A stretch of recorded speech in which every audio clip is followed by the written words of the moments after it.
Kung magkamotor man ako ng bago, mga kapawis, no, hindi ko pa rin gagamitin yun, ano, pang display ko na lang sa bahay. Kasi ito pang daily use ko talaga, dito ako expert, no. Almost, mga kapawis, no, hindi naman sa pagkamayabang magna 9 years na to, no. Ni isang cent lang wala tayo rito, mga kapawis. Sana all may bakuna. Ibig sabihin, mabait sa atin ang motor na to at mabait sa atin ang Panginoon, mga kapawis. Hindi tayo pinapahamak, hindi tayo sinesemplang.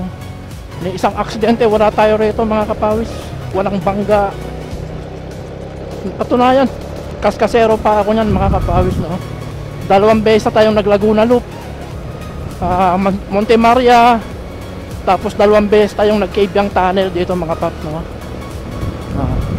Tapos nag-Antipolo din tayo, no, nung nag-RG training tayo. Ito pa rin yung kasama kong motor since 2016, mga kapawis. Kasama natin to si Whitey. Whitey nga para ang pangalan nito kasi puti. At saka paborito ko rin talaga yung puti na kulay, mga kapawis. Kasi gusto ko, ano, parang malinis tingnan, no.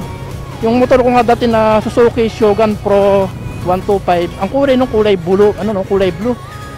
Pero mga kapawis, ginawa ko siyang puti, ano.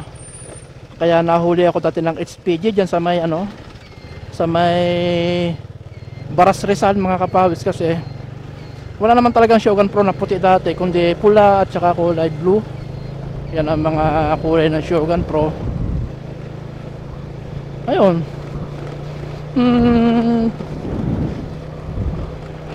Kaya thank you Whitey, ano, sa patuloy na pagsama sa akin. Kaya kahit medyo at saka maganda rin ang makina nito, no. Ang pinalit pa lang natin dito ay timing chain.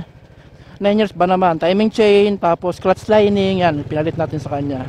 Yung pa lang naman, mga kapawis, so far so good naman yung ano niya, performance niya. Kita nyo naman, mga kapawis, na sa mga vlog ko, nasibak ng big bike, mga kapawis.